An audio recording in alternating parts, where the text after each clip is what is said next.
In the farming towns of northern Iowa, corn isn't just a crop.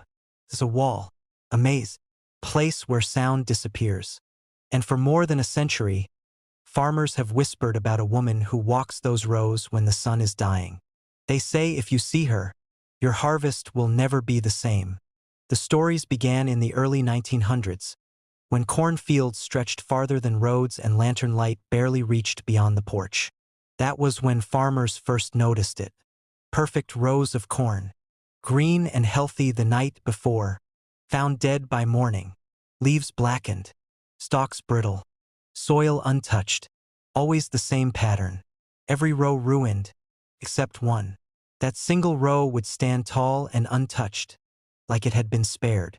At first, farmers blamed disease, then drought, then sabotage, until people started seeing her. At dusk, just before the sky turned purple, a tall woman would appear at the edge of the fields. She wore a long black dress that never moved with the wind. Her hair hung down, pale as dried corn silk. Her feet never touched the soil. She didn't walk between the rows. She glided. Anyone watching from a distance said the corn leaned away from her as she passed. And where she walked, nothing would grow again. In 1916, a farmer named Edgar Boone decided to confront the legend. Edgar had lost 3 harvests in a row. His neighbors avoided his land. Some even crossed themselves when passing his fields. One evening, just as the sun dipped low, Edgar waited with a lantern and a shotgun. That's when he saw her. She entered the field silently, moving straight down the rows, never turning her head. Edgar called out. She stopped. Slowly, she turned. Her face wasn't angry. It was empty, as like frost.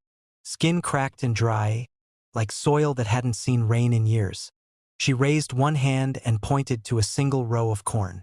Then she whispered, "This one remembers," and vanished. The next morning, Edgar's entire field was dead. Every row, except the one she pointed to. That row produced the largest yield the town had ever seen. But Edgar never harvested it. He burned the field instead and left Iowa before winter. The elders say the woman was once a farmer's wife who starved during a drought so severe the land itself seemed cursed. Others say she's something older, a spirit of the soil, collecting debts from those who take without gratitude. But every version ends the same way. She appears only at dusk. She walks only the corn rows, and she always leaves one row alive. A reminder, even today, farmers in Iowa follow an unspoken